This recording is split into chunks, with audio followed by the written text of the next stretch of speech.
పనులు. సుధాకర్ గారు ఒక్క నిమిషం. సుధాకర్ గారు, ఇవాళ ఈ ప్రభుత్వం ఆడుతున్న ఈ అబద్ధం కానీ అబద్ధపు జీవో మీద కానీ వీటికి కన్ఫైన్ అవుదాం. ఎందుకంటే చాలా ఇంపార్టెంట్ విషయం ఇది. ఇక్కడ ప్రభుత్వం చాలా అడ్డంగా దొరికిపోయింది. దొరికిపోవడమే కాదు, అడ్డంగా బుక్ అయింది.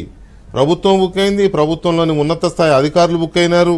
రేపు పొద్దున ప్రభుత్వం కనుక మారి ప్రభుత్వం మేము అలవెన్సులు ఒకవైపు ఇచ్చాము, రెంట్ కట్టామని అని అంటే రికవరీ యాక్ట్ కనుక ప్రయోగిస్తే ఇప్పటి వరకు అలవెన్స్ తీసుకున్నందరూ కక్కాలి మొత్తం దాన్ని. సో ఇలాంటి సిచ్యువేషన్కి ఎందుకు తీసుకొచ్చింది ప్రభుత్వం?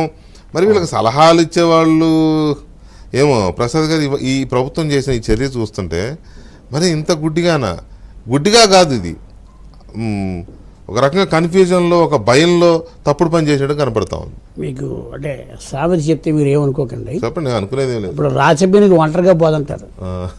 ఇప్పుడు జగన్మోహన్ రెడ్డి వెళ్ళిపోతూ అప్పుడు ముఖ్యమంత్రి కాకముందు ముఖ్యమంత్రి కొడుకుగా కొంతమందిని జైలుకి పంపాడు. ఇప్పుడు ముఖ్యమంత్రిగా కొడుతూ జైలుకి పంపిస్తాడేమో అని.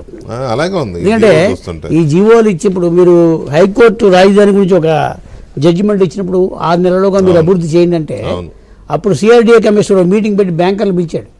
అయ్యా బాబు, మాకు ఇంత 5,000 కోట్లు 10,000 కోట్లు అవసరం అవుతుంది, మీరు ఇస్తారంటే వాళ్ళు ఏం చెప్పారంటే మాకు శాంక్షన్ పవర్ లేదండి, అసలు 5 లక్షలు దాటి మేము శాంక్షన్ చేయడానికి లేదు, మీరు 5 కోట్లు అడిగినా 50 కోట్లు అడిగినా సెంట్రల్ ఆఫీస్ పర్మిషన్ ఉండాలన్నాడు.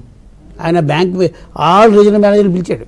పిలిస్తే వాళ్ళు మేము ఉద్యోగాలు పోగొట్టుకోం సార్, మీరు ఏదైనా క్రెడిట్ చూపించండి, ఎంత మేము ఇచ్చిన డబ్బులకి రికవరీ చూపించండి, అలాగే వేయబిలిటీ చూపించమని అడిగారు.